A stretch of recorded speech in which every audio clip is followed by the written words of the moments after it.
لوگوں کو اختیار نہیں مل رہا. اب ٹاؤن کے چیئرمین وائس چیئرمین حلف اٹھا چکے ہیں لیکن ان کو اختیارات منتقل نہیں ہوئے ہیں, سائننگ اتھارٹی ان کی نہیں ہے. سیدھے قربہ بالکل سامنے آ گئی ہے.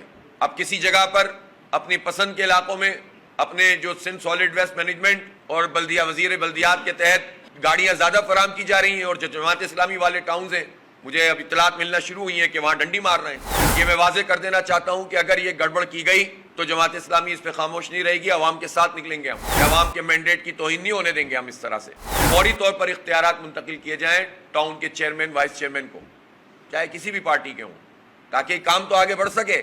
اب پورا ملبہ گرائیں گے یہ منتخب نمائندوں پر اور سسٹم چلائیں گے خود. دوسری بات یہ ہے کہ یونیفائڈ گریڈ سسٹم کے ذریعے سے جو تقرریاں کی جا رہی ہیں ٹاؤنز میں وہ بالکل غلط ہے, زیادتی ہے کراچی کے ساتھ. اور وہ ملازمین جو آلریڈی کے ایم سی کے نظام میں, ڈی ایم سیز کے نظام میں اور اب ٹاؤنز کے نظام میں, وہ اب کسی بھی ڈپارٹمنٹ کے ہیڈ نہیں ہو سکتے.